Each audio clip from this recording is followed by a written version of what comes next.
제가 회사를 다닐 때부터 월급의 100%를 비트코인과 금융 자산으로만 이제 자산을 구성해 가지고 단 한 번도 이제 매도 없이 현금화 없이 지금 거의 10년 가까이 유지를 하고 있는 상태고요. 부동산 투자하듯이 이 디지털 자산인 비트코인과 주식도 그렇게 투자하고 있는 청년이다라고 좀 봐주시면 좋을 것 같습니다. 저는 부동산보다 더 많이 오르는 자산에 부동산만큼 투자해야 부자가 될 수 있을 거다라고 생각을 했었고, 저는 현실적인 목표로 1인 또는 한 가구당 비트코인 한 0.5개 정도를 보유하고 10년에서 20년 이상 장기 투자를 하면 이 정도면 그래도 노후 준비로는 충분하지 않을까. 이 자산에 확신이 생긴다면 그때는 한 개까지도 보유해도 된다라고 생각하고 있고요. 앞으로의 비트코인 투자 계획과 매도 시점은 어떻게 되시나요? 우선 제 투자 이력을 좀 간단하게 설명을 드리면, 제가 회사를 다닐 때부터 월급의 100%를 비트코인과 이제 미국 주식 포함한 금융 자산으로만 이제 자산을 구성해 가지고 단 한 번도 이제 매도 없이 현금화 없이 지금 거의 10년 가까이 유지를 하고 있는 상태고요. 그래서 뭐 전체 금융 자산의 이제 비트코인 비중이 한 7-80% 정도 되고, 나머지는 이제 미국 주식 뭐 개별 종목 몇 가지로 이제 정리가 되어서 현재는 운영하고 있는데, 많은 분들이 도대체 비트코인을 언제 팔 거냐 이렇게 물어보시는데, 개인적으로는 팔아야 되는 시점이 되면, 그러니까 제가 뭔가 인생에 이슈가 있어 가지고 돈이 필요한 시점이 되면 그때는 뭐 이제 꾸준히 비트코인을 매도해 가지고 좀 사용을 할 생각인데, 아직까지는 제가 뭐 결혼도 안 했고 또 제가 주택, 그러니까 부동산을 구입할 계획 자체가 아직은 없다 보니까, 뭐 나중에 부동산 뭐 결혼을 하게 되더라도 제가 비트코인을 좀 팔아서 월세를 살거나 전세를 살 계획이라서, 일단은 뭐 비트코인에 우리가 흔히 말하는 타이밍을 맞춰 가지고 언제 팔 거냐라고 물어본다면, 사실 저는 그런 측면에서 투자하고 있지 않기 때문에 팔지 않을 거다라고 말씀드릴 수 있을 것 같은데,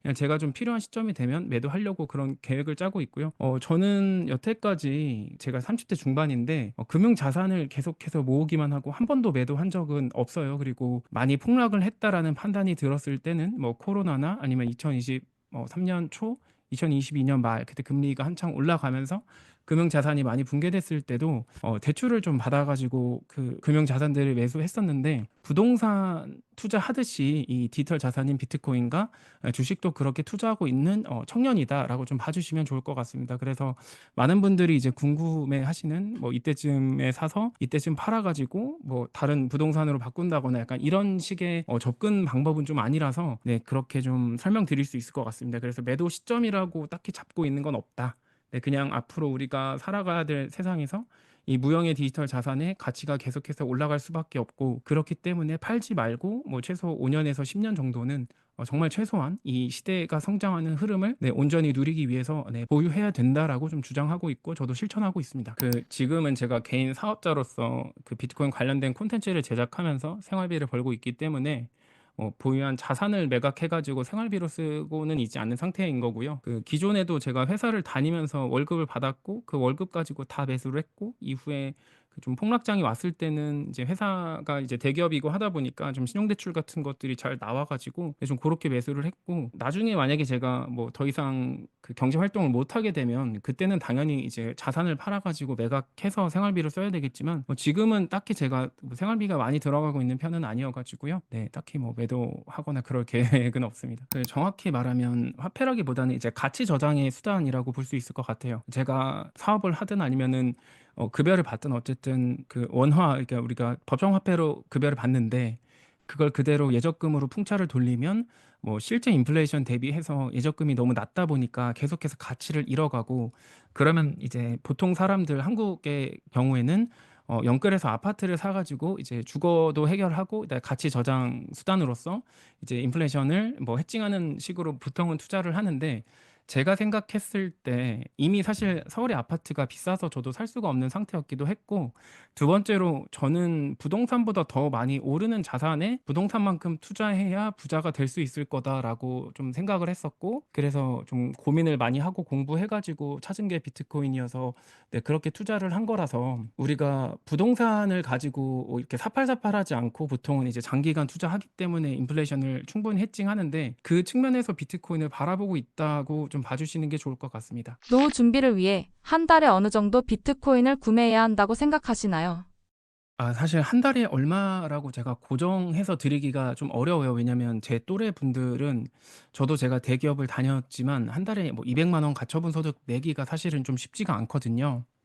그래서 각자가 확신하는 만큼 비트코인을 매수하시면 된다라고 좀 말씀드릴 수 있을 것 같은데, 일단 적립식으로 우리가 할 수 있는 투자니까 뭐 최소 한 10만 원 정도는 일단은 공부할 겸 해 가지고 해 보시고, 그 이후에 본인이 이 디지털 자산에 좀 확신이 생긴다면 그때에 맞춰서 비중을 좀 늘리는 게 현실적인 방법 아닐까 합니다. 저는 제 주변에 만약에 또래 분이시라고 한다면 뭐 한 목표한 수량을 모을 때까지는 일단 최대한 빨리 매수해라. 그래서 뭐 월에 200 이든 뭐 300 이든 뭐 어쨌든 목표한 수량을 먼저 모으라고 하는데, 만약에 본인이 아직 이게 공부가 안 돼 있어서 어느 정도 비중을 둬야 될지 감이 없다고 하시면, 일단 뭐 최소 5천 원까지도 지금 최소 수량으로는 국내 거래소에서 매수할 수 있으니까요. 뭐 5만 원, 10만 원이라도 일단은 좀 시작을 해 보시라는 조언을 드리고 싶습니다. 일단 비트코인이 전 세계인들의 자산이 되고, 만약에 그렇다고 한다면 이제 발행량이 총 2,100만 개예요. 근데 초창기에 채굴했던 것들 중에 좀 로스트, 그러니까 분실된 것들로 추정되는 것들이 많아서,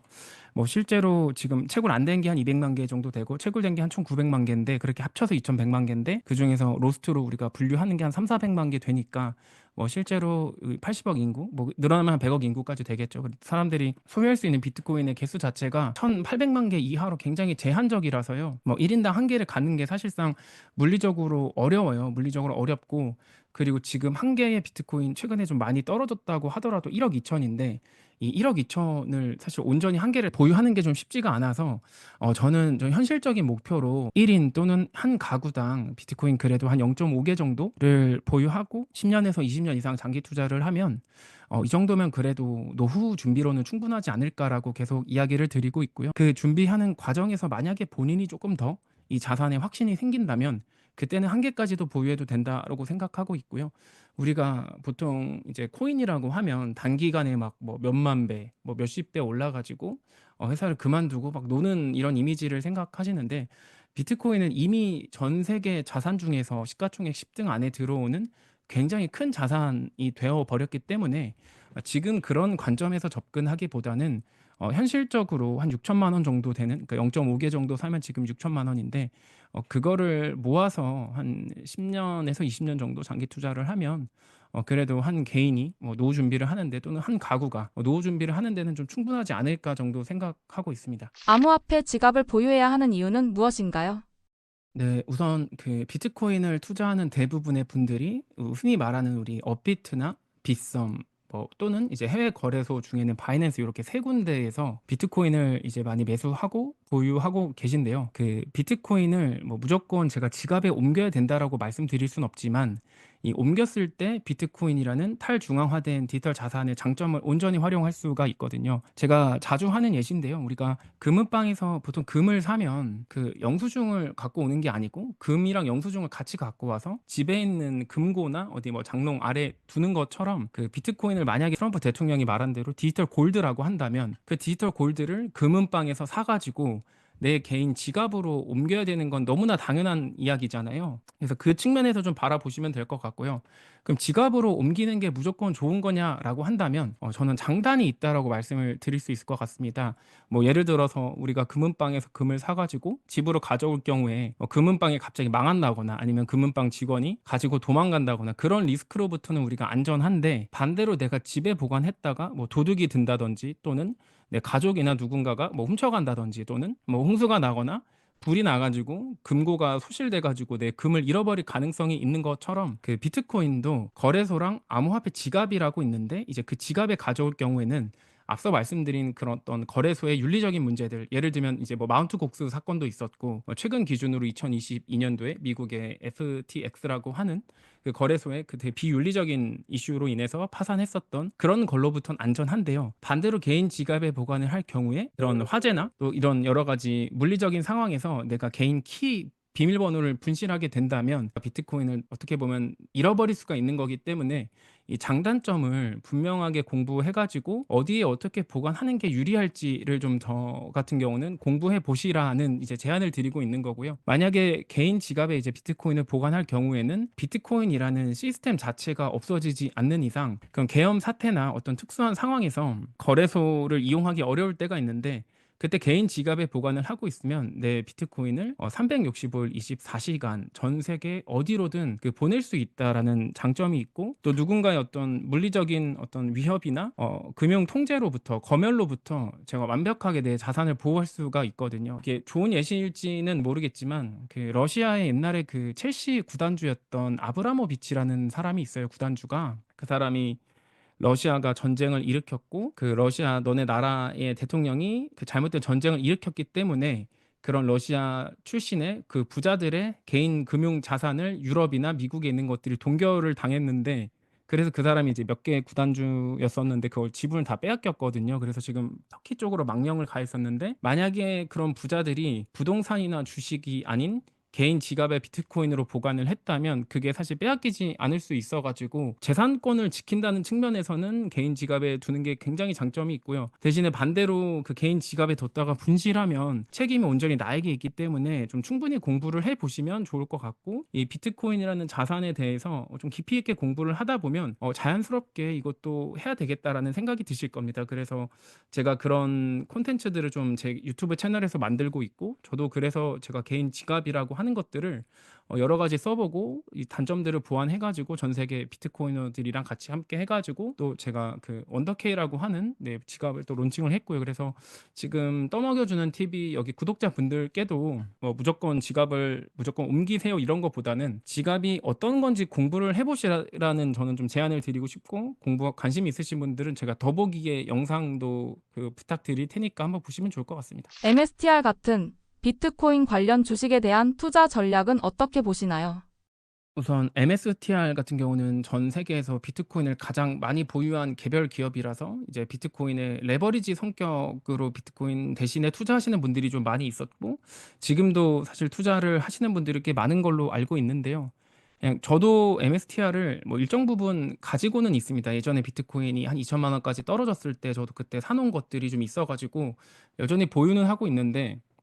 실제로 여기에 주식의 어떤 시가총액이 보유한 비트코인 대비해서 한 2배 가까이 고평가된 상태라서 물론 이제 그것만 가지고 단순하게 이게 뭐 비싸다 싸다 판단할 수는 없지만 그냥 저는 굳이 비트코인 현물이 있는데 MSTR을 먼저 사는 거에 대해서는 약간의 좀 의문이 있습니다. 그리고 비트코인의 아까 말씀드린 장점이 탈중앙화된 디지털 자산으로서 개인 지갑에 보관할 경우에 전 세계 어디로든 이동시킬 수 있고 또 검열로부터 안전한데 MSTR은 주식이기 때문에 그래서 마이크로 스트래티지 지금은 이제 스트래티지로 사명이 바뀌었는데 그 종목을 만약에 비트코인이 불안해서 보유한다라고 한다면은 뭐 그래도 어느 정도는 제가 동의가 되긴 하는데 일단 저는 뭐 세금 측면에서도 그렇고 비트코인 현물을 이제 일단은 국내 거래소에서 매수하는 게 저는 이 자산에 직접 투자할 수 있는데 굳이 간접 상품에 투자할 이유가 없다라고 생각을 하고요. 그러니까 뭐 진짜 한 2-3년 전이라면 많은 사람들이 비트코인에 대한 불안감 때문에 '그래도 상장사는 좀 낫겠지.'라고 판단을 하셨겠지만 지금 며칠 전이죠. 트럼프 대통령이 미국의 이제 국가 전략 자산으로 비트코인을 이제 인정하는 행정명령에도 서명을 했고 이제 우리나라에서도 그렇고 일본에서도 그렇고 현물 ETF가 계속 긍정적으로 이제 검토된다라는 움직임들이 소식이 계속 나오고 있거든요. 그래서 지금 시점에서는 MSTR보다는 그냥 비트코인 현물을 투자하시는 게 좀 좋을 것 같고요. 네, 만약에 이제 관련 산업에 투자를 하고 싶다라고 한다면 좀 포트폴리오를 짜셔 가지고 뭐 비트코인 한 50%, 뭐 MSTR 뭐 한 몇 퍼센트, 기타 뭐 채굴이나 또 그 외에 관련된 종목들이 꽤 여러 개 있는데 그런 것들 좀 전체적으로 투자를 해 보시는 것도 좋은 아이디어는 되는데 그냥 이 디지털 자산 섹터에 투자를 한다라고 하시면 일단 기본적으로는 비트코인 현물을 가져가는 게 저는 맞다고 생각합니다. 암호화폐 지갑의 종류와 특징은 무엇인가요? 과거에 좀 비트코인이 초창기 시절에는 이제 프랑스의 레저라고 하는 어떤 중앙화된 회사를 통해서 우리가 비트코인의 지갑을 보통 구매하고 이제 초창기 분들이 그렇게 투자를 많이 하셨는데 뭐 그 회사가 지금 당장 문제가 있다라는 건 아니지만 최근 트렌드를 좀 살펴보면 이 비트코인 지갑도 소프트웨어랑 하드웨어 원래 하드웨어가 두 개 다 100% 오픈 소스인 것들이 조금 더 우리가 이제 주목을 하고 있어요. 아무래도 그 지갑 회사가 그 전체 통제권이나 소스 코드를 온전히 독점을 하다 보면 사용자 입장에서는 그 회사에 종속돼야 되는 그 어떤 문제점들이 있어 가지고 최근에 트렌드를 이제 말씀드리면 소스 코드도 100% 투명하고, 그다음에 하드웨어조차도 이 안에 통신 장치가 있는지 없는지를 이 소비자가 확인할 수 있는 그런 이제 에어갭 지갑이라고 부르는데, 이제 그게 좀 요즘에 비트코이너들 사이에서 좀 대세로 자리 잡고 있어 가지고 그런 것들도 지갑이라는 것이 계속해서 발전하고 있기 때문에 그 트렌드를 한번 보시면 좋을 것 같아서 네, 그 말씀드리고 싶었습니다. 비트코인이 10만 달러 돌파가 어려운 이유가 무엇인가요? 일단 10만 달러를 보통 이제 우리가 기준으로 아무래도 심리적으로 좀 그 숫자가 상징적이긴 하잖아요. 10만 달러라고 하면 이렇게 달러 기준으로요. 우리는 한국 기준은 1억이긴 한데 이게 글로벌 자산이니까 제가 원하는 의미가 없고, 그래서 좀 그런 부분이 있다라고 이제 사람들이 보통 얘기를 하는데, 뭐 개인적으로는 막 사실 그런 걸 좀 동의하진 않았었던 것 같아요. 최근에 좀 10만 달러를 못 뚫었고 계속 내려온 거는 사실 그 가운데서 너무나 단기적으로 급하게 올랐기 때문에 그 가격대별로 그래도 좀 매수한 사람들이 바닥을 좀 다져줬어야 되는데, 그게 없이 올라와서 그런 여러 가지 관세나 침체 이슈들 때문에 위기가 그런 것들이 좀 불거지면서 떨어졌다라고 판단하고 있고요. 그래서 뭐 상징적으로 뭔가 10만 불이어서 떨어졌다라고 생각하지는 않고요. 그냥 마침 그 시점에 그만큼 올랐고 그 어떤 반대되는 이슈들이 계속 불거지면서 그냥 제자리로 트럼프 임기 전 딱 직전까지로 돌아왔다 정도로 생각을 하고 있어요. 그래서 뭐 우리가 숫자 10만 불이 딱 뭐 상징적이라고도 볼 수 있긴 하지만, 그런 것보다는 그냥 단기적으로 올랐었고 그 어떤 단기적으로 올랐을 때 아무래도 중간중간에 매수한 매수층 자체가 너무 없었다 보니까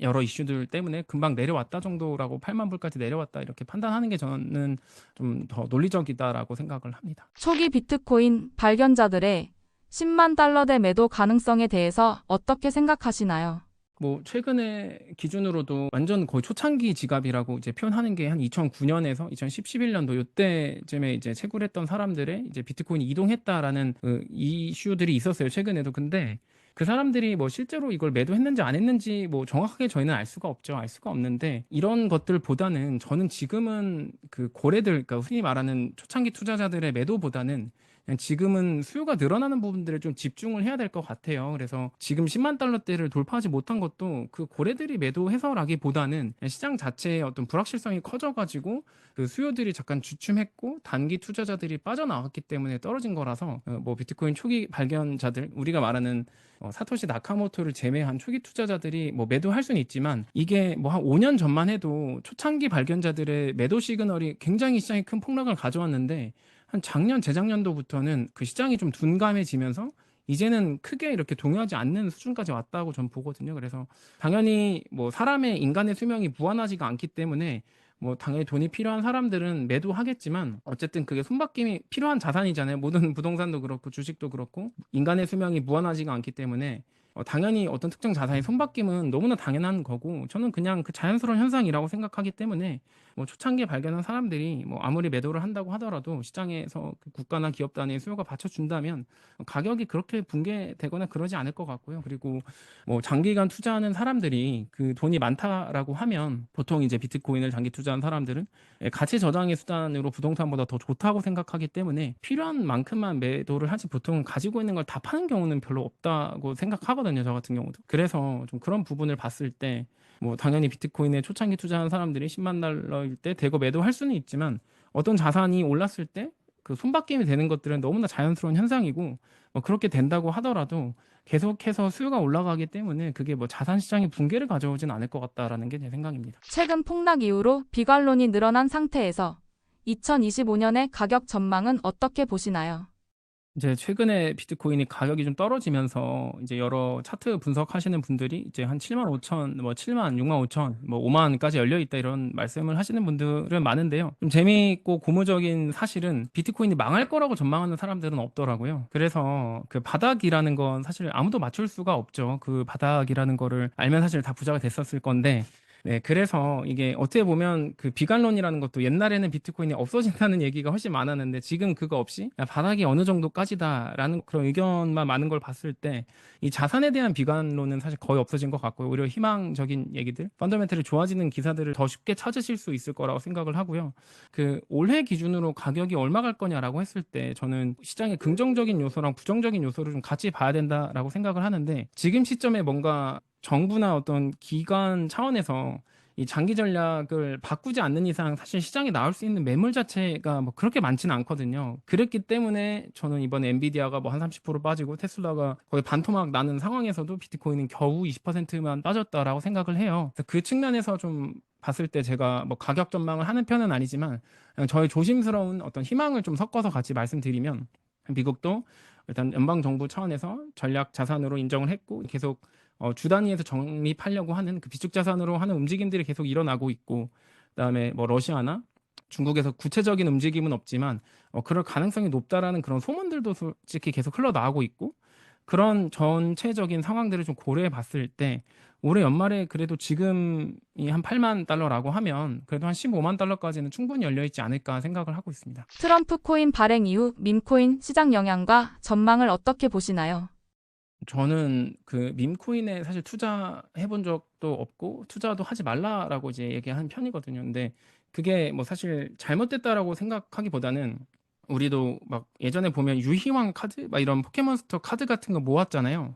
그 측면에서 그게 이제 인간의 어떤 과거부터 반복돼 왔던 어떤 현상이나 그 문화들이 그냥 온라인상으로 옮겨왔고 그게 밈코인에서 발현이 됐다라고 생각을 해요. 저는 이 밈코인 같은 것들을 이제 장기적인 가치가 있을지 없을지 모르기 때문에 전 그런 자산에는 사실 제가 투자하기는 좀 어려울 것 같고 그게 아무래도 대중들한테 좋아 보이지는 않을 것 같아요. 트럼프도 그렇고 트럼프 그 와이프인가요? 이제 영부인 멜라니아 코인도 막 발행해가지고 이게 펌핑이 됐고 했는데 사실 그런 것들에 이제 투자를 하는 게 제가 봤을 때는 그 디지털 자산에 대한 이해도가 많이 떨어지기 때문에 이걸 그러니까 흔히 말하는 도박으로 보는 거죠. 도박으로 보기 때문에 사람들이 그렇게 좀 잘못된 투자를 했고 그때마다 이제 돈을 버는 사람보다 잃는 사람이 많아지고 시장에 대한 불신이 쌓이는데 저는 이것조차도 이제 계속해서 시간이 흐르면 사람들이 이 속성을 정확히 이해해가지고 그런 네, 좀 불상사라고 표현하겠습니다. 그런 것들이 좀 많이 줄어들지 않을까 생각하고요. 그냥 흔히 말해서 뭐 트럼프 코인이든 뭐 밈 코인 이런 것들은 그냥 유희왕 카드 그리고 포켓몬스터 카드다. 이렇게 생각하시면 좀 이해가 편하실 것 같아요. 우리가 어른들한테 모든 사람한테 금이 가치 있는 수단이지만 뭐 그런 포켓몬스터 카드나 유희왕 카드 같은 거는 딱 그거를 하는 사람들한테만 가치가 있는 거고 그걸 하는 사람들이 있을 동안은 가치가 유지되지만 그걸 하는 사람들이 장기적으로 없어지면 가치가 떨어지는 거잖아요. 그래서 그런 측면에서 좀 바라보면 그냥 어떤 인류사의 보편적인 어떤 하나의 현상으로 해석을 해야지 밈코인이 있으니까 코인 시장 전체가 나쁘다 이거는 좀 아닌 것 같아요. 비트코인이 얼마가 되면 팔아야겠다라고 생각하고 투자하면 안 되는 걸까요? 얼마라고 하는 그 기간과 금액을 예측한다라는 건 사실상 시장의 불확실성에 어떻게 보면 도박을 한다라고 저는 생각하기 때문에 뭐 그걸로 부자가 될 수 있다면 참 부럽지만 저는 그럴 사실 능력이 없고 실제 그렇게 도전했던 사람들이 잘 안 된 케이스가 더 많아가지고 본인만 뭔가 특별하게 성공할 수 있을 거다라고 하는 게 좀 확률적으로 저는 좀 맞지 않는 것 같아서 그냥 비트코인이라고 하는 이 신생 자산이 생겨났기 때문에 어떻게 보면 일생일대 한 번 올 수도 있는 기회인 거잖아요. 왜냐면 뭔가 지금 세상을 살다 보면 별로 새로울 것도 없는 세상에서 이런 이상한 현상이 없어지지 않고 뭐 10년 가까이 지속되고 이제는 뭔가 좀 분위기가 달라지는 걸 눈치 빠른 분들은 사실 다 느끼시는 것 같아요. 그래서 이게 대중화 될 때까지 한 5년이건 10년이건 좀 장기적인 관점에서 접근하는 게 좋고 첫 번째는 두 번째는 저는 제 기준에서는 좀 쌀 때 많이 사라고 이제 추천을 많이 하는 편인데 왜냐면 이게 월에 5만 원씩 해서 1년에 60만 원 해서 10년에 600만 원 투자한다고 사실 뭐가 그렇게 뭐 당장에 달라질지는 모르겠지만 저는 그것도 의미가 있다고 생각은 해요. 이제 새로운 시장을 공부하는 측면에서 그리고 단순히 비트코인뿐만 아니라 관련된 산업들도 새로 여러 개가 많이 나오고 있어서 또 다른 투자 아이디어를 얻을 수 있기 때문에 좀 의미가 있다라고 생각하는데 결론은 좀 장기적인 관점에서 보셔야 될 것 같아요. 이거를. 네, 그게 아니고서 단기적인 관점에서 본다고 하면 사실 그냥 어떤 상품들의 롱숏 베팅하는 거나 사실 다를 게 없고, 그러면은 똑같이 우리가 뭐 윷놀이를 하든 카드 게임을 하든 재미로 하면 게임인 거고 목숨 걸고 하면 도박인 것처럼, 이 비트코인도 누가 어떻게 어떤 관점에서 어떤 전략으로 투자하느냐에 따라서 자산이 될 수도 있고 또는 도박이 될 수도 있어서, 그냥 지금까지 봤을 때 도박을 했었던 사람들은 사실상 시장에서 다 아웃됐고, 이걸 그래도 자산에서 바라본 사람들의 몇 명이 살아남아서 지금 저처럼 콘텐츠도 만들고 주변에 그 제 생각들도 좀 나누고 있는데, 그런 사람들 이야기를 좀 한번 들어보시고 이게 왜 장기적으로 가치가 있을지 한번 고민해보고 공부하면 좋지 않을까요? 네. 비트코인이 곧 20만 달러를 돌파한 후 시가총액이 금을 초월할 것이라고 하는데 금을 대체하게 될까요? 금의 본질을 우리가 먼저 봐야 될 것 같아요. 금의 본질을 먼저 살펴보면, 금이라는 게 뭐 물리적 실체도 있고 반짝이긴 하지만 사실상 지구에 반짝이는 물질은 되게 많이 있거든요. 근데 왜 그 중에서도 그럼 금이 인류의 보편적인 가치 저장 수단이 됐냐라고 하면, 결국에 그 질문을 파고 파다 보면 결국에는 희소성 때문이거든요. 그리고 희소하고 이게 화학적으로 안정되어 있으니까 전 지구에서 어디서든 사실상 순도 제외하고 화학적인 성질은 똑같고, 또 이게 녹슬지 않고 시간을 건너서 세대를 건너가지고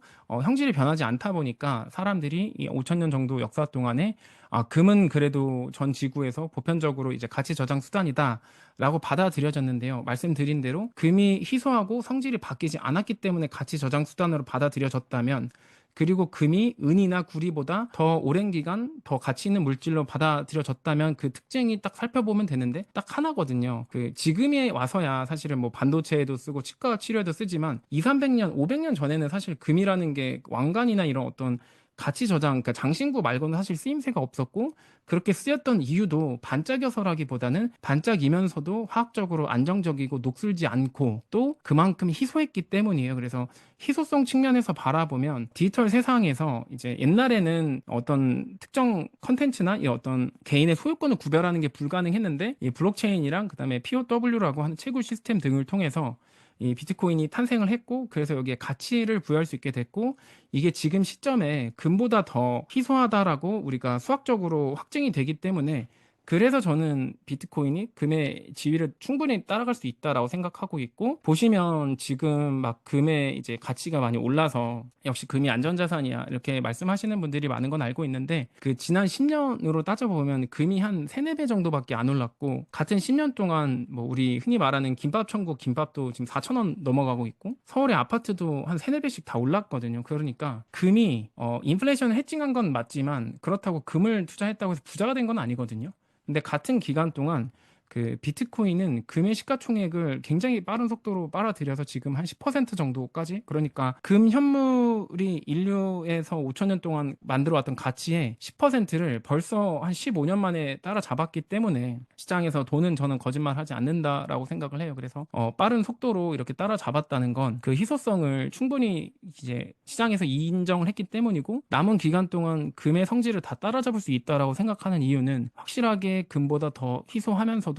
발행량이 정해져 있기 때문이고, 이게 더 빠른 속도로, 그러니까 과거에 올바른 정보가 전달되는 속도랑 지금과 앞으로 10년, 20년 동안에 이 올바른 정보가 전달되는 속도가 차원이 다르기 때문에, 저는 비트코인이 나머지 금의 그 가치 저장의 역할을 따라잡는 데는 저는 10년이면 충분하다고 보고 있고, 사실상 금의 단점들, 그러니까 개인 간 거래에서 순도를 확인할 수 없는 점, 그 쪼개기 힘든 점, 그리고 물리적으로 이걸 많이 들고 갈 수가 없어요. 이게 20kg 정도 되면은 한 30억쯤 되는데, 비트코인은 개인 지갑에 넣으면은 조 단위로든 천억 단위든 천 원이든 다 넣을 수가 있기 때문에 모빌리티 측면에서도 굉장히 유리한 부분이 있어서, 앞으로 저는 점점 더 많은 사람들이 비트코인의 가치를 깨달을 거라고 생각을 하고, 또 좀 더 솔직히 말하면 어차피 세상의 돈은 상위 5%가 거의 다 갖고 있기 때문에, 저는 비트코인을 모두가 이해할 필요가 없다고 생각을 해요. 그냥 상위 5%에서 그 안에서 30%만 이해를 하면 비트코인의 가치가 훨씬 많이 올라갈 거고, 아까 말씀드린 여러 사례들,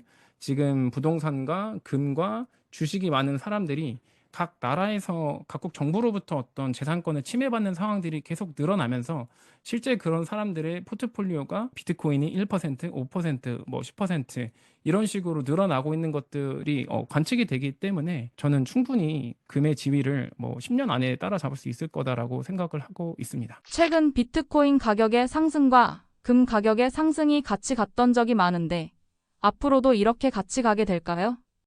최근 기준으로 금이 좀 많이 올랐던 건 중국 정부랑 중국에 있는 기업인들이나 개인들이 좀 많이 매수해가지고 올랐다라는 걸로 저는 알고 있고요. 그리고 말씀드린 대로 어쨌든 불확실성이 커질수록 안전자산, 그러니까 희소한 자산들로 자금이 이동하기 때문에 궁극적으로 두 개가 같이 오를 거지만 그 10년 동안 오른 걸 따졌을 때 금은 그냥 인플레이션 해칭이고 만약에 내가 부자가 되고 싶다고 하면 그 기본적으로 어떤 자산들보다도 더 많이 오르는 걸 사야 되는데 저는 앞으로의 수요가 디지털 골드로 더 많이 옮겨갈 수밖에 없기 때문에 그래서 저는 둘 중에 뭔가 하나를 사야 된다면 저는 비트코인을 사는 게 맞다고 생각을 하고요. 근데 만약에 본인이 뭐 돈이 너무 많아가지고 금도 살 수 있고 비트코인도 살 수 있다면 두 개의 방향성이 그래도 디커플링 되는 구간이 있을 테니까 두 개를 적당히 비중을 나눠서 사는 것도 뭐 방법은 될 수 있겠지만 만약에 대부분의 이제 제 또래 청년들이 그 투자할 수 있는 여력이 많지 않다 보니까 그래도 좀 더 저는 좋은 걸 사는 게 좋지 않을까 생각합니다. 암호화폐 중 오직 비트코인에만 투자하고 계신 이유가 있을까요? 그 코인 시장을 구분할 때 비트코인은 비트코인이고 비트코인을 제외한 모든 코인을 알트코인이다라고 하거든요. 근데 똑같이 블록체인에 의해서 만약에 운영이 된다라고 하더라도 이 성질이 좀 달라요. 비트코인은 주인이 없고 나머지 블록체인들은 어느 정도 흔히 말하는 세력, 그 파운데이션이라고 하는 어떤 회사 같은 어떤 조직들이 좀 있어가지고 좀 똑같은 코인처럼 보이지만 실제로 성질이 달라서 오직 비트코인만 디지털 골드라고 부르고 나머지 것들은 사실 골드보다는 약간의 주식회사 같은 개념이다라고 좀 보시는 게 좋을 것 같아요. 제가 봤을 때는. 그래서 좀 성질이 다르기 때문에 알트코인에 제가 투자하지 않는 이유는 이 금처럼 완벽하게 희소성을 구현해내지 못했기 때문에 사실 좀 그런 부분이 있고 두 번째로는 이 알트코인 여러 프로젝트들을 이제 공부해 보다 보면 그냥 약간의 좀 중앙화된 회사, 그러니까 우리가 흔히 말하는 미국 주식에 투자하는 것과 좀 비슷한 느낌이 있어가지고 저는 차라리 알트코인 투자하는 것보다는 확실하게 그래도 회사인 주식에 투자하는 게 낫다라고 생각해서 그게 뭐 알트코인이 안 오른다거나 떨어진다라는 얘기가 아니고 공부해야 될 내용이 너무 많아가지고 솔직히 제 기준에 난이도가 더 어렵다고 좀 판단이 돼서 그냥 성질을 좀 나눠가지고 구분을 해서 투자를 하는 편인데 그래서 비트코인은 좀 따로 봐야 될 것 같아요. 알트코인이랑. 그래서 알트코인이 뭐 망할 거니까 또는 안 될 거니까 안 한다기보다는 제 기준에는 그렇게 구분을 했고 알트코인에 투자를 공부를 하다 보면 이 주식 투자하는 것보다 더 공부할 게 많다 보니까 변수가 좀 더 많다 보니까 난이도가 좀 저는 쉽지 않아 보여가지고 그냥 하다 보니까 자연스럽게 코인은 그냥 비트코인 100%가 된 것 같아요. 가격 변동성이 주식에 비해 큰 편인데 점차 변동폭이 안정화될까요? 뭐 사실 모든 코인에 해당되진 않을 것 같고요. 그 비트코인 기준으로만 봐도 이미 월 단위 변동성 기준으로는 빅테크 수준까지 내려왔거든요. 그러니까 지금 이번에 트럼프 관세 이슈 때문에 3월에 폭락을 했을 때도 뭐 테슬라는 좀 개별 이슈가 더 있긴 했지만 어쨌든 거의 40% 이상이 빠졌는데 비트코인은 뭐 10만에서 8만까지 하면 20%고 뭐 10만 5천에서 한 7만 6천까지 하더라도 한 20, 한 몇 퍼센트 정도 수준이라서 그냥 지금 기준으로는 변동성이 많이 빠졌다라고 비트코인 한정에서는 말씀드릴 수가 있을 것 같고요. 근데 이제 이게 좀 많이 힘들어 보이는 이유는 이 365일 24시간 거래가 되다 보니까 이 일 단위나 또는 시간 단위로는 솔직히 엄청나게 방향성이 많이 바뀌고 있거든요. 근데 이거는 어떤 특정 자산의 플레이어가 이제 개인에서 기업에서 그다음 국가로 가는 과정에서 손바뀜이 일어나고 그래서 시장이 좀 더 예민하게 반응하는 거는 어떻게 보면 자산의 특징이다라고 좀 생각을 해야 될 것 같고 그 어떤 자산이 성숙해 가면서 변동성이 줄어들면 반대로 또 어떻게 기회가 줄어들 수도 있기 때문에 저는 오히려 이 변동성을 좀 활용해서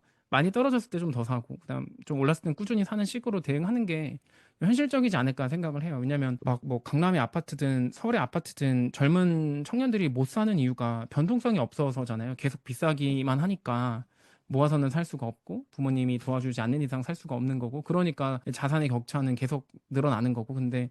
이 비트코인은 오히려 불확실성 때문에 좀 떨어지는 일들이 계속 있다 보니까 네, 그렇게 좀 잘 활용을 하면 좋을 것 같고요. 이제 알트코인이 막 떨어지는 것들은 시장의 붕괴 플러스 그 펀더멘탈 자체가 좀 약해가지고 빠지는 게 있어서 좀 구분해서 보셔야 될 것 같은데 일단 그래서 저는 비트코인을 좀 투자하시는 게 낫다라고 생각하고 있습니다. 코인으로 얼마나 버셨는지 공개한 적이 있으신가요?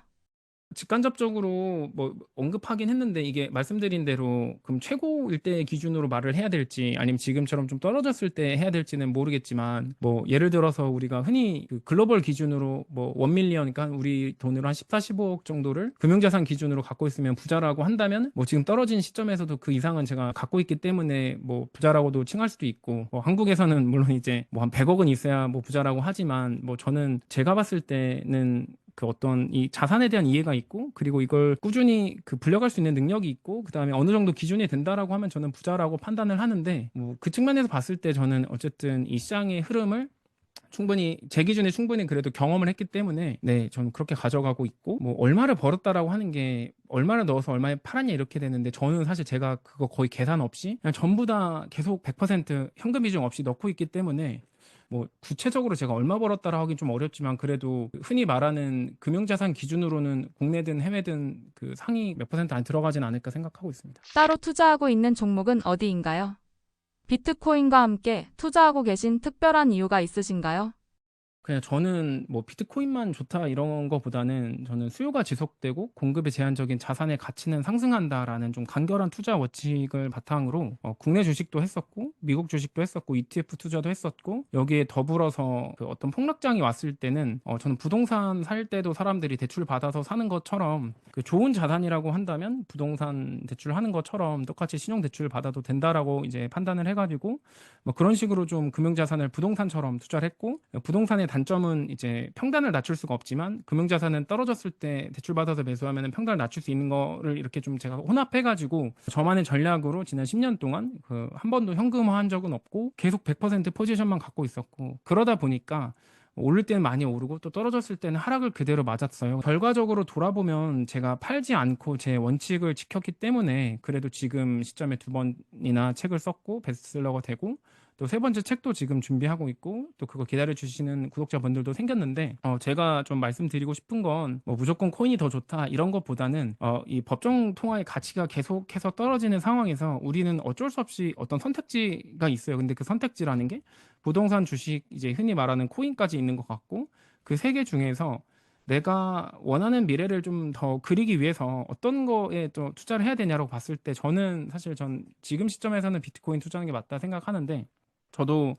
비트코인만 가지고 세상이 바뀐다라고 이제 판단하지 않기 때문에 저는 이제 AI 관련된 미국 주식 개별 종목들도 좀 가지고 있고요. 세상의 변화를 계속 관찰하면서 좀 투자 기회가 왔다라고 판단하면은 네, 그런 개별 종목들도 좀 투자를 하고 있습니다. 여러분들께도 그냥 뭐 무조건 비트코인이 좋고 오르니까 이것만 사세요 이런 것보다는 그 변화하는 세상의 흐름을 관찰하고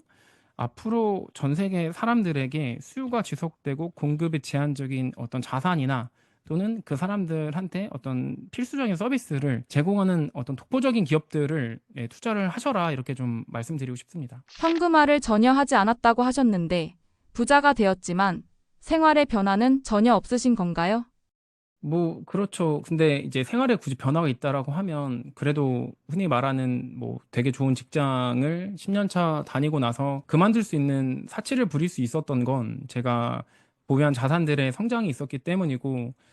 제가 10년 동안 뭐 밤에 아르바이트도 하고 배달 아르바이트도 하고 주말에는 이제 예식장에서 축가 아르바이트 같은 거 하면서 되게 힘들게 주식도 그렇고 비트코인도 모았는데 뭐 그렇게 하다 보니까 뭔가를 소비하는 거에 비례해서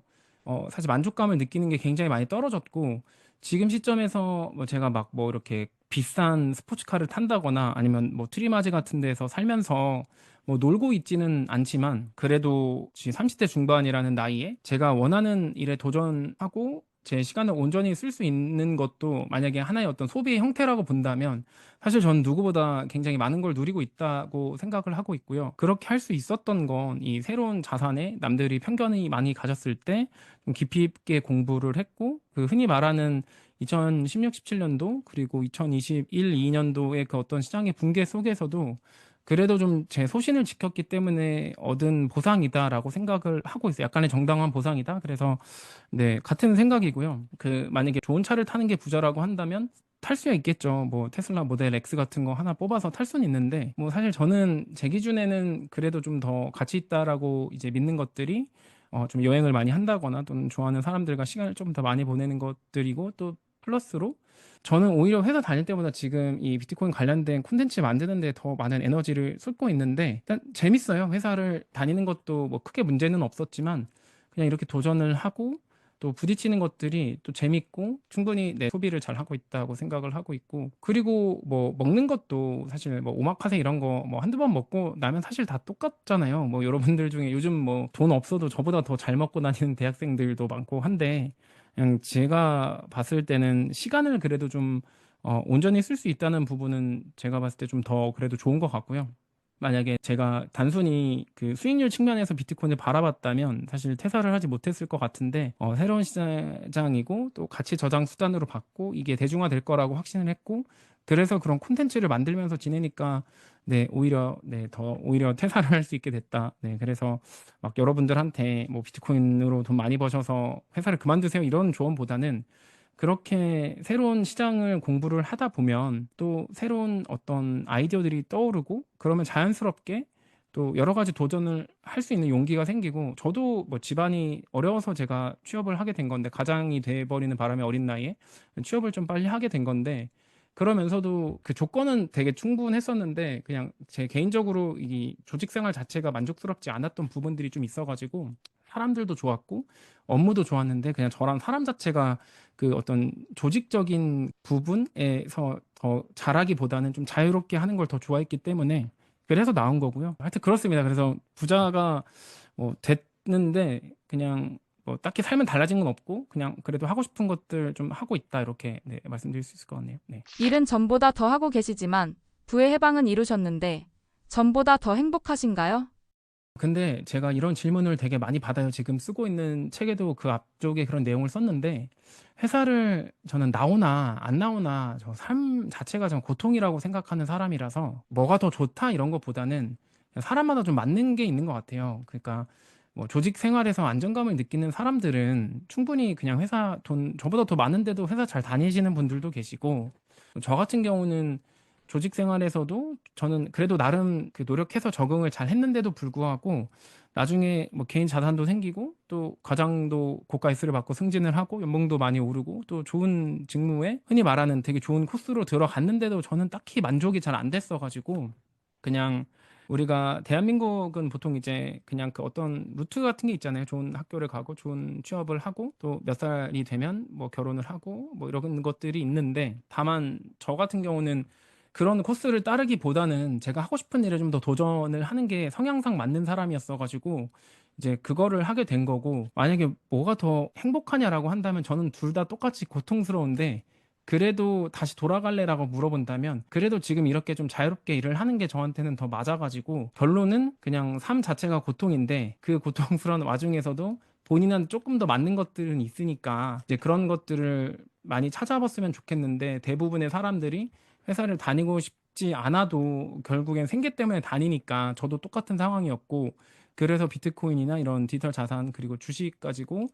제 나름의 돌파구를 찾은 거고, 경제적으로 저는 자유라는 표현도 별로 안 좋아해서 그냥 경제적인 여유가 달성이 됐을 때 주변의 수많은 사람들의 만류에도 불구하고 그냥 제가 원하는 도전을 할 수 있게 됐고, 지금 1년이 안 됐는데 1년 정도 안 된 시점에서 돌아봤을 때 그냥 둘 다 편한 일만 있었던 건 아니지만, 다시 돌아갈 거냐고 물어본다면 돌아가기보다는 지금 하는 것들을 더 도전해 보고 싶다 정도 말씀드릴 수 있을 것 같아요. 바이비트 해킹 사고의 경위에 대해 어떻게 생각하시나요? 일단 바이비트라고 하는 지금 기준으로 전 세계 그래도 5위권 안에 들어가는 이 거래소에서 조금 이런 아주 어떻게 보면 초보적인 사고가 났다라는 거에 대해서 조금 약간 저도 좀 당황하긴 했었습니다. 이렇게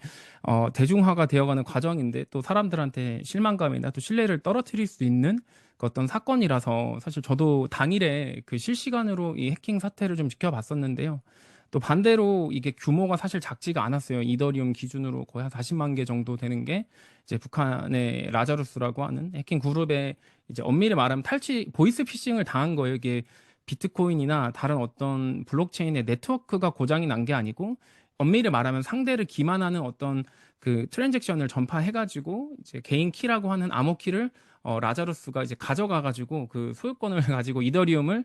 본인이 원하는 개인 지갑으로 이제 보낸 뭐 어떤 사건이다라고 생각하시면 되는데요. 일단은 이런 사건들이 대중들한테 암호화폐에 대한 어떤 불신이나 이 신뢰를 좀 추락시키는 것들이, 이 사람들은 그냥 해킹을 당했다라고 하면 비트코인이나 암호화폐는 위험한 거야라고 생각을 하시는데, 사실 네트워크가 고장난 게 아니고 그 관리자의 관리 미스로 인해서 발생한, 어떻게 보면 보이스 피싱이거든요. 그러니까 우리가 생각을 해보면 뭐 누군가가 이제 뭐 우리은행이나 국민은행을 통해서 보이스 피싱범한테 이체를 했다고 해서 우리은행이랑 국민은행을 폐쇄하라고 하진 않잖아요. 그러니까 이것도 사실 똑같은 거거든요. 그 거래소의 관리자들이 개인 키를 관리를 제대로 못했고 그 잘못된 서명을 속아가지고 이제 승인을 했기 때문에 이더리움의 소유권이 지금 해커 그룹에 넘어간 거다, 이렇게 생각하시면 될 것 같고요. 그래서 그런 것들이 과거 같으면 굉장히 더 많은 시장의 폭락을 불러왔을 텐데, 그래도 지금 시점에 요 정도 선에서 좀 마무리가 되고 정리가 되는 걸 보니까 그래도 과거 대비해서 좀 시장이 많이 성숙했고, 객관적인 사실에 대해서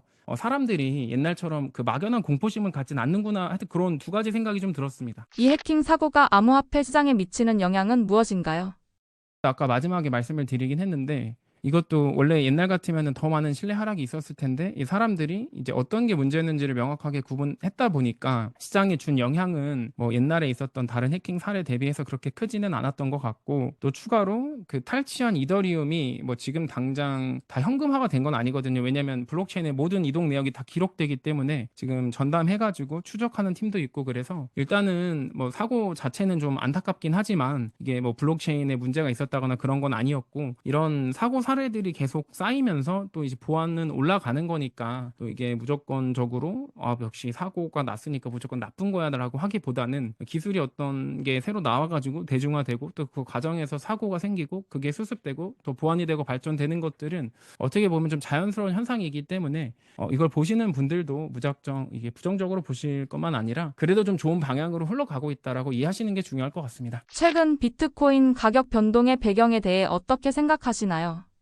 우선 저는 다른 알트코인은 건드리지 않고 오직 비트코인에 대해서만 암호화폐 투자를 하고 있는데요. 이제 어떻게 관점을 보실지는 모르겠어요. 비트코인이 최근 기준으로 한 10만 달러 정도였다가 7만 6천까지 빠졌다가 지금 한 8만 달러 정도니까 한 20% 정도 빠졌는데, 이게 뭐 고점 기준으로 생각해서 20%면 많이 빠졌다고 볼 수 있는데, 또 같은 기간에 뭐 테슬라나 그 외에 이제 빅테크 뭐 엔비디아나 이런 것들도 사실 그만큼 빠지거나 더 많이 빠졌기 때문에 어떻게 보면은 이 비트코인을 좀 오래 봤던 사람 입장에서는 그래도 좀 상대적으로 좀 양호하다라고 좀 생각할 수 있는데요. 네, 트럼프가 임기가 시작되고 나서 무역 장벽들을 계속 세우다 보니까 그런 하나의 소식들이 발표될 때마다 시장이 굉장히 좀 민감하게 반응했고, 또 금융 자산 전반적으로 빠지는 거에 흐름에서 저는 비트코인을 안전자산이라고 생각하는데, 어쨌든 그 자산을 바라보는 사람들은 대부분의 사람들이 위험 자산이라고 생각하니까 이제 같이 좀 빠진 거라서, 그 비트코인이라는 디지털 골드의 그 본질, 그러니까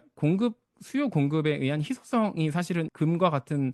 안전자산의 본질이 있는데, 비트코인이 사실 그걸 여전히 충실히 가치를 입증하고 있기 때문에 저는 사실 펀더멘털이 바뀌지 않은 채로 가격만 떨어졌다고 생각을 해가지고, 저는 오히려 좀 8만 달러까지 떨어졌을 때도 좀 추가로 계속 매수를 했고, 여러분들이 좀 본질을 보셨으면 좋겠어요. 지금 금 같은 경우는 계속해서 시세가 올라가고 있고, 이제 다른 위험성 있는 자산들에서 자금이 이동해가지고 계속 최고가를 갱신하고 있는데, 비트코인이 그 금의 성질을 온라인상에서 온전히 구현했음에도 불구하고 그럼 같은 성질이라서 같은 방향으로 움직여야 되는데, 많은 사람들이 이걸 위험 자산이라고 보기 때문에 전 이번에 같이 빠졌다라고 생각해서, 그냥 좀 본질을 봤을 때 사실 비트코인은 원래 떨어지면 안 되는데 대중들이 여전히 오해했기 때문에 떨어졌다. 그래서 그런 측면에서 앞으로 계속 무역 장벽들이 더 세워지고 또 더 많은 규제들이 생길수록 어떤 가치 중립적인 자산, 뭐 금이나 비트코인 같은 경우는 더 오를 수밖에 없기 때문에 그냥 지금 떨어진 건 좀 대중들의 오해였다. 근데 알트코인들은 사실 제가 막 이렇게 각 개별마다 이슈가 다르기 때문에 말씀드리긴 어렵고,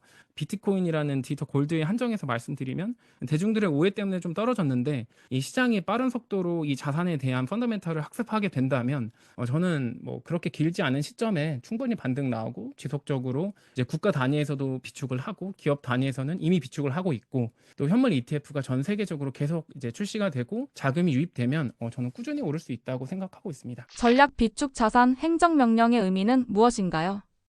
지금 사실 이번에 트럼프 그 백악관에서 크립토 서밋이라고 해가지고 암호화폐 관련된 최초 이제 첫 번째 공식 행사를 진행했고, 그 전날에 트럼프 대통령이 이제 비트코인을 국가의 어떤 전략 비축 자산의 지위로 올린다라는 행정명령에는 서명을 했는데, 이제 그게 좀 내용을 구체적으로 살펴보면 대부분의 비트코인 투자자들은 당장 정부의 예산을 활용해서 비트코인을 매수해 줄 거라고 기대를 했는데, 그런 내용이 이제 있진 않았어요. 그러니까 안 하겠다는 뜻도 아니었고 있진 않았고, 이미 압수한 비트코인에 대해서 이제 매각하지 않겠다라는 얘기가 있었고, 두 번째로는 다른 예산을 판다거나 또는 뭐 새로 이제 부채를 늘리지 않는 범위에서는 비트코인을 추가적으로 비축하는 방안을 모색할 수 있도록 그런 이제 길을 열어두는 어떤 내용들이 좀 있었는데, 사람들은 바로 비트코인을 매수할 거라고 생각했는데 그런 내용이 없다 보니까 좀 실망해서 떨어졌는데, 일단은 국가 차원에서 보유한 거의 한 20만 개 가까이 되는 비트코인을 팔지 않겠다라고 명확하게 이제 문서화했다는 게 일단 충분히 의미가 있거든요. 왜냐면 이게 언제든지 시장에 나올지 모른다라는 불안감 때문에 사람들이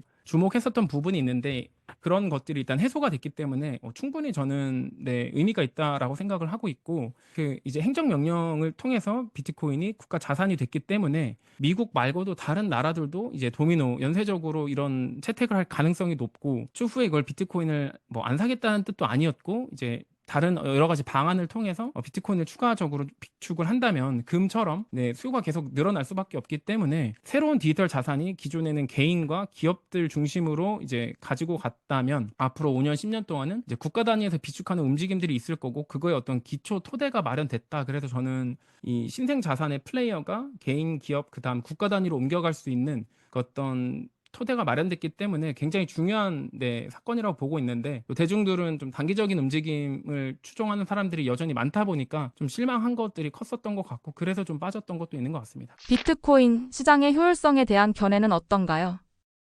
비트코인이 뭐 예를 들어서 다른 자산 투자 대비해서 뭐 약간 장점이나 뭐 효율적인 부분들은 사실 여느 금융 자산과 마찬가지로, 일단은 뭐 현금화가 언제든지 좀 쉽다는 부분들, 그리고 이 비트코인의 어쨌든 최근 기준이든 뭐 장기적으로든 다른 전통 자산 대비해서 수익률이 더 높았기 때문에, 일단 그런 측면에서 충분히 뭐 효율적인 시장이다라고 좀 판단하고 있고, 투자 대상이다라고 판단하고 있고요. 그리고 보면 우리가 뭐 주식이든 부동산이든 대부분 이제 우리가 흔히 말하는 기존의 어떤 법인들이나 국가 단위에서 보통 많이 소유하고 있고, 개인의 비중은 작은데 이 비트코인은 여전히 개인 비중이 꽤 높은 편이거든요. 한 50% 가까이로 볼 수 있을 정도로. 그래서 저는 여기가 아직도 사실 더 기회가 많이 남아 있다라고 생각을 하고 있어요. 그래서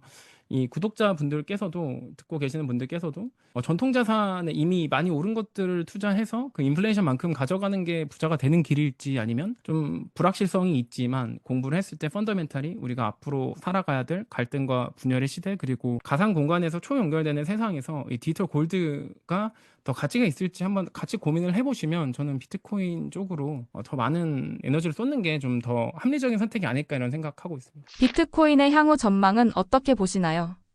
네, 저는 아무래도 비트코인의 좀 장기적인 방향 자체에 동의하기 때문에 개인 자산의 높은 비중으로 비트코인에 투자를 했고, 지금도 팔지 않고 계속 보유하고 있고, 기회가 되면 더 매수하고 있고요. 그 희소성 측면에서 바라보면은 지금 현재 우리가 인류 역사상 가장 가치가 있다라고, 그러니까 공통적으로 가치 저장으로 합리적이다라고 판단하는 금 대비해서 생산량도 고정돼 있고 생산 일정도 고정돼 있고, 이 순도나 뭐 이런 것들이 전 세계 어디서든 사실 다 똑같잖아요. 금도 그렇고. 근데 금보다 조금 더 장점은 이제 모빌리티가 좀 뛰어난 점, 그리고 두 번째로는 금 같은 경우는 실제로 매년 채굴량이 계속 늘어나고 있어요. 우리가 어릴 때 보면 석유가 몇 년 안에 고갈된다라고 했는데 지금 고갈 안 되고 계속 나오는 것처럼, 금도 똑같이 뭐 50년, 30년, 10년 전 대비해서 이제 채굴 탐사 기술이 계속 발전하다 보니까 금의 가격이 오르는 거에 비례해가지고 계속해서 금강이 개발되고 있고, 그래서 금의 생산량 또한 계속 늘어나고 있기 때문에 장기적으로 저는 그 사람들은 조금 더 효율적인 거를 더 선택할 수밖에 없고, 그게 논리적으로 봤을 때 비트코인이기 때문에 저는 계속해서 계단식 우상향을 좀 기대하고 있고, 특히나 국가 단위 어떤 이런 채택들이 지금 시점에 활발히 논의가 되고 있는데, 추후에 실제 국가가 보유하게 됐을 때는 이제 개인들이 좀 접근하기 어렵기 때문에 지금 시점에 공부를 해서 용기를 내는 것이 그래도 좀 아직까지는 가능한 투자 방법이 아닐까 생각하고 있고요. 가치 저장의 측면으로만 봤을 때도 금의 시가총액이 동일해진다라고 가정을 하면 뭐 대략 한 10배 정도까지 올라야 되는 상황이고, 또 앞으로 그렇게 따라가는 기간 동안에도 전 세계적으로 계속해서 법정 통화의 가치가 떨어지고 각국 정부가 이제 부채를 계속 발행할 거기 때문에 금의 가치 또한 만약에 올라간다고 하면 그것까지 비례하면은 뭐 10배, 20배도 가능할 수 있지 않을까 좀 보는데, 뭐 한 1, 20년 이내에요. 근데 여러분들이 또 꼭 기억하셔야 될 거는, 만약에 금이든 비트코인이든 뭐 부동산 가격이 오른다면 아마 우리가 지금 물가라고 표현할게요. 그냥 이 생활비 같은 것들도 뭐 2배, 3배 똑같이 오르기 때문에 그렇게 좀 같이 보시면 좋을 것 같아요. 그래서 앞으로 계속해서 뭐 좀 법정 통화의 가치가 훼손이 되고 그 희소한 자산들의 가격은 계속 올라갈 텐데, 네, 그때 우리가 어떤 걸 사서 인플레이션 해칭해야 될지를 이렇게 좀 같이 고민해 보시면 좋을 것 같고, 저는 비트코인이 계단식으로 네, 우상향할 거라고 보고 있습니다. 제가 생각했을 때 그래도 이 디지털 자산 이 시장이 계속해서 커가는 과정에서 우리가 흔히 말하는 부동산 공화국, 뭐 의대 입시에 모두가 몰린 상황에서 뭔가 그거 말고는 돌파구가 없을 것 같지만, 또 세상을 좀 넓은 마음으로 그 관점에서 바라보면 새로운 것들이 많이 열리고 있고 그쪽에 좀 기회가 여전히 많다라고 생각하거든요. 그래서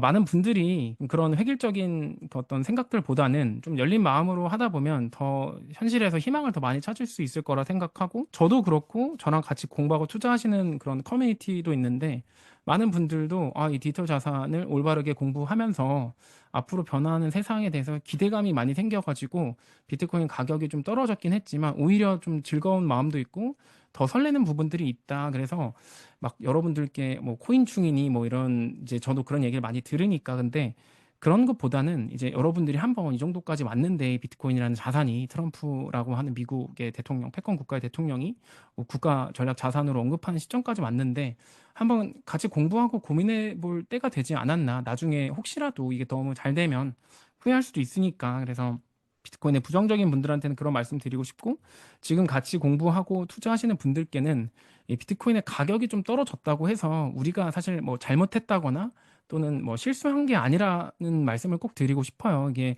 가격이 단기적으로 변동하는 건 사실 누구도 맞출 수 없고, 돌아봤을 때 좀 떨어졌기 때문에 그게 뭐 비난을 주변에 받을 수는 있지만, 장기적으로 이게 가치가 훼손되지 않았고 가격이 떨어진 게 그 가치에 영향을 미치지 않는다면 그냥 올라가고 내려가고 이런 것들은 과정이니까, 우리가 제대로 이 세상의 변화의 흐름을 공부했고 방향을 이제 잘 잡았다면 그냥 뭐 한 1년, 2년, 3년 이렇게 시계를 좀 늘리면 충분히 또 계속해서 가치가 올라갈 거니까 너무 걱정하지 마시라는 말씀 드리고 싶고요. 전체적으로 구독자분들께는 한번 열린 마음으로 공부를 한번 해보시는 것까지만 제가 말씀드리고 싶어요. 왜냐면 저는 이 자산을 긍정적으로 보는 사람이기 때문에 실제로 저는 이거를 부동산보다 더 좋아하고 더 많이 투자를 하고 있지만, 그래도 여전히 대중들한테는 낯선 자산이고 그래서 거부감이 많다라는 것도 잘 알고 있는데, 그럼에도 불구하고 한번 이게 왜 그렇게 사람들이 난리인지 좀 공부를 해보시면 또 그 안에서 희망과 기회를 찾을 수 있지 않을까. 그래서 좀 네, 부정적인 마음보다는 좀 이렇게 편견을 내려놓으시고 공부해 보시면 네, 또 충분히 지금도 늦지 않았으니까 네, 좀 기회를 잘 잡으셨으면 좋겠습니다. 네.